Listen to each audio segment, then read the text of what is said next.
비상경제회의의 주요 의제는 일자리였습니다. 일자리 지키는 것, 가장 절박한 생존 문제라고 문재인 대통령 강조하기도 했는데요.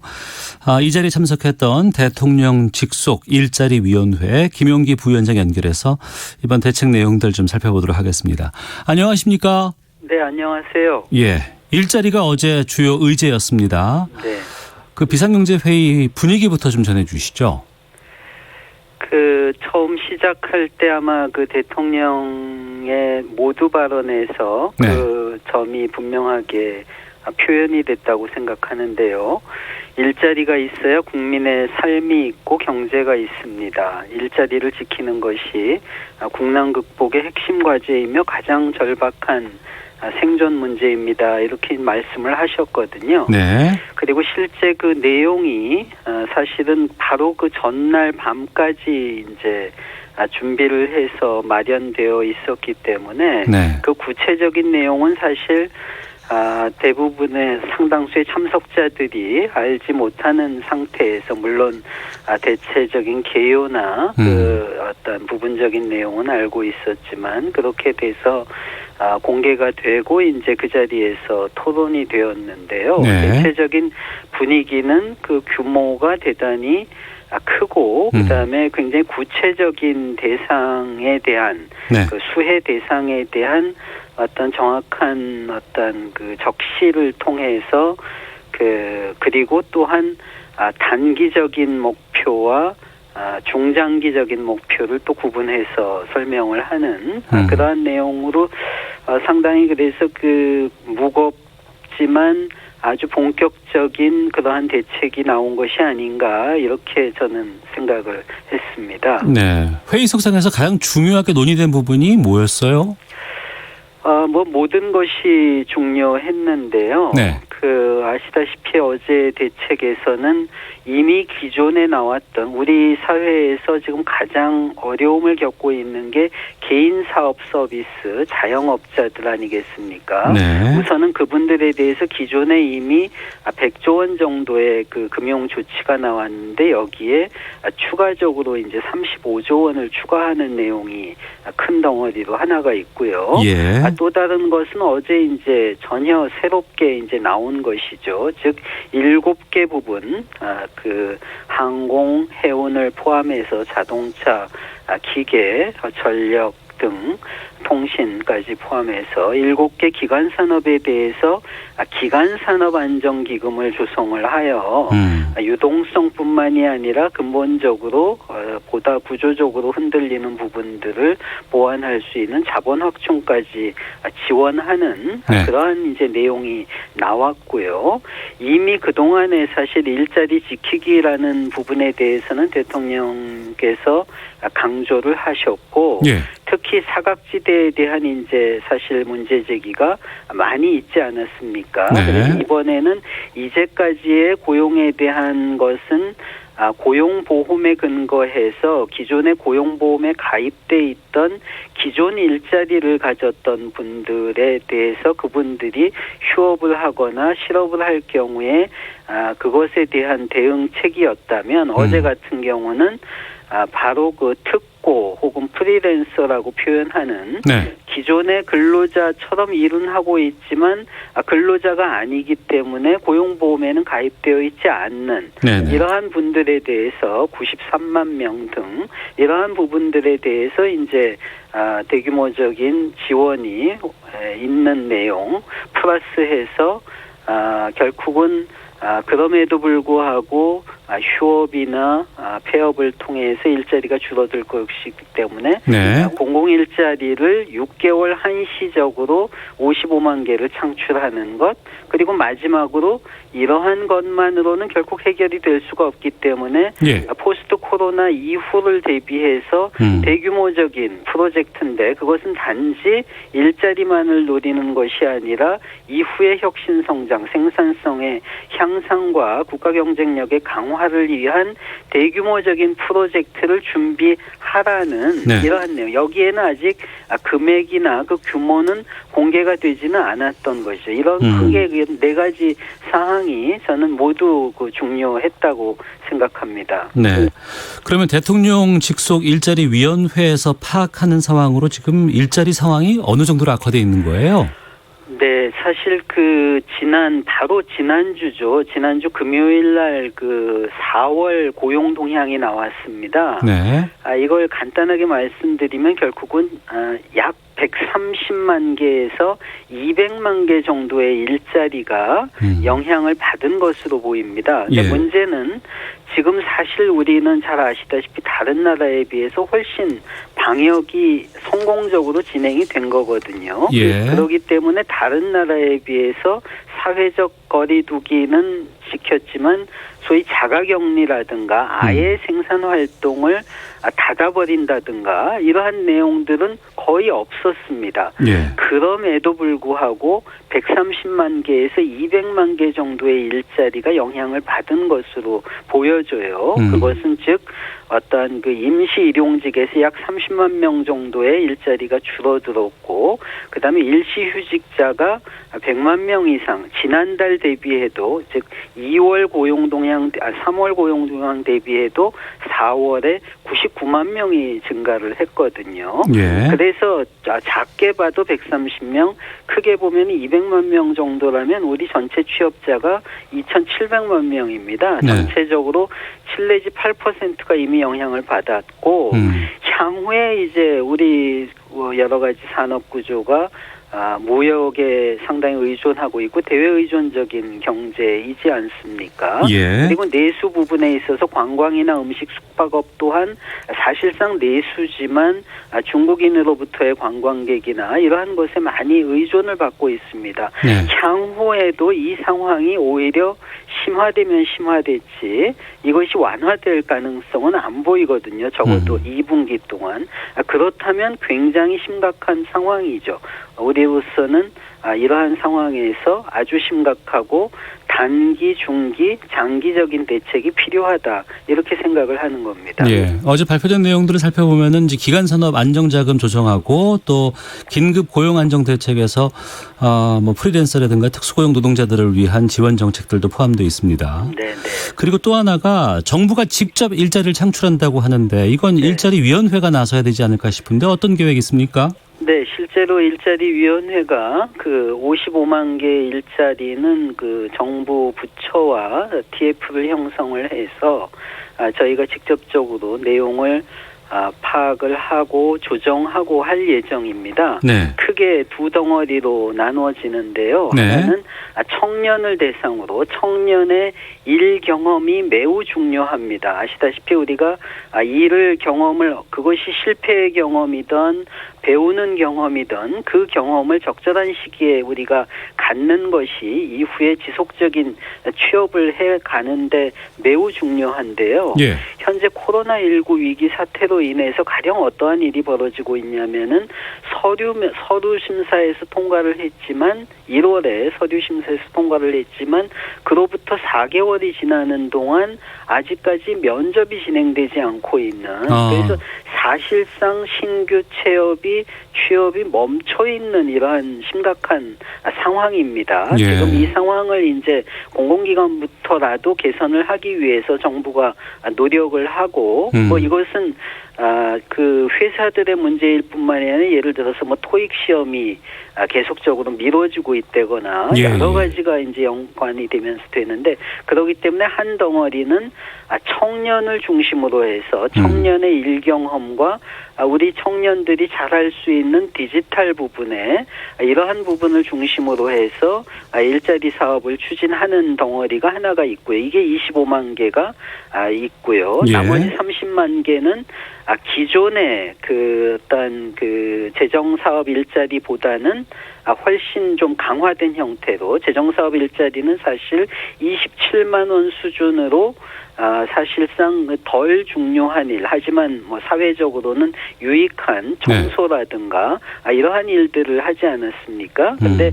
이거 같은 경우는 취약계층만을 대상으로 해서 30만 개 정도를 통해서 주로 야외에서 일을 하는 하지만 그것의 수준은 주당 30시간 이상의 그것의 그 조건은 사회보험에 가입이 되고 최저임금 이상의 내용을 받을 수 있는 이러한 내용으로 현재 55만 개가 추진이 되는 거고요. 알겠습니다. 이 55만 개는 바로 추진을 해서 5월까지 이 55만 개를 반드시 만들어낼 수 있도록 하는 단기적인 대책이 되겠습니다. 초단기적인 대책이고 향후 6개월 동안 유지가 되는 대책입니다. 마지막 질문은 이걸로 가야 될 것 같은데 그러면 문제는 재원인데요. 네.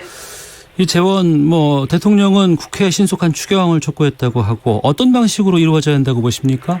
이 재원은 사실 국회에서 많은 부분이 통과가 되어야지만 결국 되는데요. 문제는 대통령께서도 강조하신 게 속도입니다. 우리가 실제로 어려운 상황에서 지원이 돼야 되지 이미 그 시기가 지나서 회생 불가한 상태에서 지원해야 소용이 없지 않겠습니까? 네. 그렇기 때문에 결국은 예비비라든가 기금의 전용이라든가 혹은 공적금융기관을 통한 투입이라든가 그리고 추후에 그 공적금융기관의 자본금을 국회의 동의를 얻어서 투입을 하는 이러한 방식으로 현재 진행이 되고 있습니다. 그렇기 때문에 속도감 있게 진행하는 것이 가장 중요하다 이렇게 강조하고 있는 상황입니다. 알겠습니다.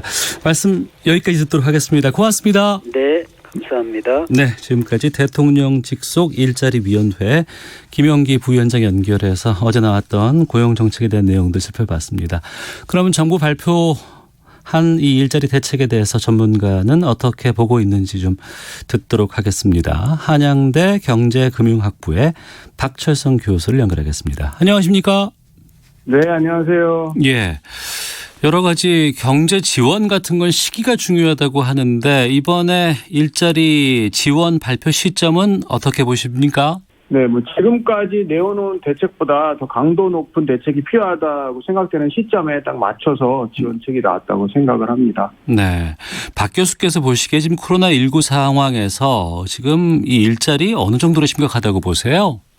이제 고용 통계를 보면은 2월에 취업해 있었지만은 이제 더 이상 취업 못하는 사람이 한 20만 명으로 보이고요. 네. 거기다가 코로나19가 없었다면은 취업을 했을 텐데 그렇지 못한 사람들의 숫자가 한 50만 명 이렇게 해서 한 70만 명 정도가 일자리 타격을 받았다 이렇게 생각을 하고요. 거기다가 일시휴직자가 한 100만에서 한 120만 명 정도 이렇게 생긴 걸로 그렇게 보입니다.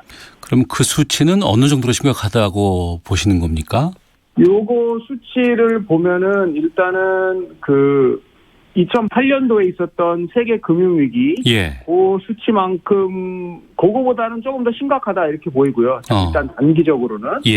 그다음에 일시휴직자가 지금 한 100만에서 120만 명인데 이게 사실 97년도 아시아 금융위기 그때까지 가면은 그때 일자리 잃은 사람 숫자가 한 이 정도 되거든요. 근데 지금은 우리는 이제 일시휴직자니까 그만큼은 아닌데 일단 일시휴직자가 거의 실질적으로 이제 일자리 잃은 사람이다 이렇게 그렇게 비관적으로 보면은 한 97년도, 1997년, 98년도 그때랑 비슷합니다. 특히 좀 타격을 심하게 받는 직종이라든가 직군 같은 걸 꼽자면은요. 통계를 보면은 이제 도소매업, 숙박 및 음식점업, 그다음에 교육 서비스업 그쪽 취업자가 특히 많이 줄었는데요. 그쪽 작년 3월에 비교하면은 여기 새 산업에서 취업자 수가 약 한 40만 명 줄었습니다. 그게 한 20명 중에 1명 정도가 일자리를 잃었다 이렇게 볼 수가 있습니다. 앞서서 잠시 말씀을 좀 나눴습니다만 이번 이 고용 충격 완화를 위해서 정부가 긴급 고용 안정 대책 내놨습니다. 이 부분에 대해서 좀 평가를 해주세요. 네, 대부분의 대책을 보면은 일단 단기 대책이고요. 3개월에서 6개월 정도 그렇게 이제 대책 시한을 잡고 있고, 그다음에 대부분은 이제 재정 지출을 풀어서 일자리를 유지하거나 새로운 일자리를 만들겠다 이런 대책인데요.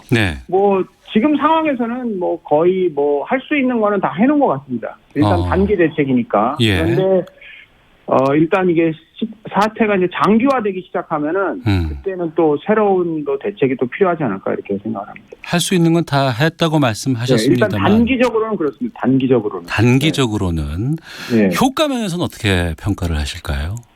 일단 단기 효과로는 일단 일자리 유지하고 그다음에 임시 일자리 같은 거 이제 제공하고 네. 하는 면이니까 3개월에서 6개월을 넘기는 데는 도움은 될 것 같은데요. 근데 이제 진짜 제가 아까도 말씀드렸습니다만은 이게 과연 3개월에서 6개월에서 끝날 문제인지는 네. 좀 뭐 이렇게 딱 잘라서 얘기하기 어렵기 때문에 일단은 장기 대책도 마련을 하기는 해야 될 것 같습니다. 단기 대책뿐만 아니라 장기도 좀 준비를 하면서 해야 되겠군요. 네, 그렇게 생각합니다. 그리고 이제 지금까지는 고용 지원 같은 거 있으면 사각지대에 놓였다는 분들이 이제 프리랜서라든가 특수 고용 노동자 분들이거든요. 네. 이분들에게도 좀 일정 정도의 지급 정책이 나왔는데 이 부분도 좀 말씀해 주시죠. 이제 그렇게 그 정책이 나온 이유는 그 프리랜서나 이제 특고 혹은 뭐 특수 형태 근로 종사자라고 불리는 사람들이 이제 고용보험 가입자가 별로 없거든요. 예. 그러니까 이제 특히 그런 분들이 취약하다 해서 대책이 나왔고요. 예. 그래서 일시적으로 이제 지원금을 주겠다 이렇게 대책이 나왔는데 정부 대책을 보면은 다 주는 거는 아니고 예. 소득이나 매출이 이제 급격히 감소한 사람들한테만 이제 지원금을 주겠다고 했거든요. 네네. 근데 이제 그런 과정에서 이제 소득 매출 감소를 어떻게 확인하느냐 그런 문제가 있고요. 예. 그다음에 또 한 가지 이제 우려가 되는 부분은 어렵지만 열심히 해가지고 이제 소득 매출 감소를 별로 없는 사람도 있을 수 있잖아요. 그렇겠네요. 그런 분들한테는 지금 불공평하게 느껴질 수도 있겠다 이런 생각을 듭니다. 그 부분이 참 고민일 것 같아요. 대책을 내놓을 때는 일관성도 있고 형평성도 있어야 되고 또 긴급성도 필요한데 다 확인도 해야 되고 혹시라도 누수가 있다거나 더 간다거나 이런 것들을 좀 막기 위한 장치들을 다 함께 완벽하게 하는 건 좀 쉽지 않지 않을까. 그렇죠. 예, 근데 워낙 또 시기가 급박하다는 면이 있기 때문에 예. 현재는 뭐 완벽하게 다 확인을 해가지고 한다는 거는 실질적으로는 어렵지 않고요. 결국 뭐 둘 중에 하나를 선택을 할 수밖에 없는 것입니다. 그러니까 네. 뭐 타겟팅을 확실히 해가지고 진짜 어려운 사람만 주겠다라는 부분하고 그냥 빨리 해야 된다는 부분이 사실 충돌되기 때문에 네. 그게 이제 쉽지 않은 문제이기는 하죠. 네. 네. 지금 노동자들에게 가장 필요한 지원을 꼽자면 어떤 것들이 있을까요? 뭐 일단은 당장은 뭐 직장을 잃었다든지 소득이 많이 줄었다든지 뭐 이런 분들이 가장 시급한 문제니까 뭐 일단 소득 지원하는 게 이제 첫 번째 문제가 이제 첫 번째로 해야 될 일인 것 같고요. 예. 그 다음에 이제 조금 더 근본적으로 보면 이게 이 충격이 이제 그 노동 수요가 줄어들어서 이게 충격이 온 거거든요. 그러니까 노동 수요는 결국 일자리 문제니까 일자리 유지하고 또 일자리를 가능하면 늘릴 수 있도록 기업 지원하는 것도 뭐 근로자 지원만큼 중요한 것 같습니다. 어제 발표된 대책 외에 또 정부가 추가로 내놓을 수 있는 것들이 있을까요? 뭐 제가 아까도 말씀드렸는데 단기 대책은 일단 나올 만큼 다 나온 거 같아요. 나올 만큼은 다 나왔다. 그리고 이제 장기적 대비는 하지만 필요하다. 왜냐하면 대책들이 3개월에서 6개월 시한 대책이기 때문에 근데 이게 세계 경제 침체라든가 이런 부분이 장기화될 가능성도 사실은 현재 보면 상당히 있거든요. 그러니까 그에 대비한 대책도 일단 준비를 해야 될 거라고 생각을 합니다. 가장 궁금한 건 이 고용 한파가 얼마나 갈 것인가 하는 부분입니다. 물론 이건 뭐 누구도 예측하기는 쉽지 않은 내용이지만 벌써 지금 코로나19 감염 시작된 지도 석 달이 지났는데 수치상으로 지금 고용 악화가 지금 확실히 드러나고 있는 상황이에요. 어떻게 전망하십니까? 일단 4월 달만 보면 뭐 3월보다 그렇게 나쁠 것 같지는 않습니다. 왜냐하면 일단 우리나라에서 보면 코로나19가 3월 달에 집중적으로 이제 되게 나쁘게 나타났고요. 그래서 그런 영향은 이미 3월에 많이 반영이 됐고 그래서 이제 4월은 우리나라에서는 코로나19 사태가 상당히 안정됐기 때문에 일단은 뭐 그 영향을 받은 근로자나 자영업자가 아직은 일시 휴직이나 뭐 휴업 같은 상태를 좀 버티고 있는 것 같아요. 그래서 4월은 제 생각에는 3월하고 큰 차이는 없을 것 같고요. 하지만 결국은 이게 세계적인 경제 상황이 어떻게 되느냐에 달려 있거든요. 그래서 세계 경제 악화가 이제 본격적으로 시작된 것 같고요. 4월 들어서. 이게 조금 더 나빠지기 시작하면은 5월이나 6월에는 더 나빠질 수 있겠다라는 생각은 들긴 합니다. 결국은 코로나19 사태가 우리나라뿐만 아니라 세계적으로 얼마나 빨리 해결되느냐 거기에 달려 있다라고 생각을 합니다. 우리만 잘한다고 해도 해외 상황이 워낙에 심각하기 때문에 거기에 또 변수가 있겠군요. 네, 그렇습니다. 알겠습니다. 오늘 말씀 여기까지 듣겠습니다. 고맙습니다. 네, 고맙습니다. 한양대학교 경제금융학부 박철성 교수 연결해서 말씀 들었고요. 청취자 최승규님께서 무상으로 지원금 지급하기보다는 이번 기회에 이 환경 문제와 같은 꼭 필요한 기간 산업을 추진해서 일자리를 만들고 재정 사용하면 좋을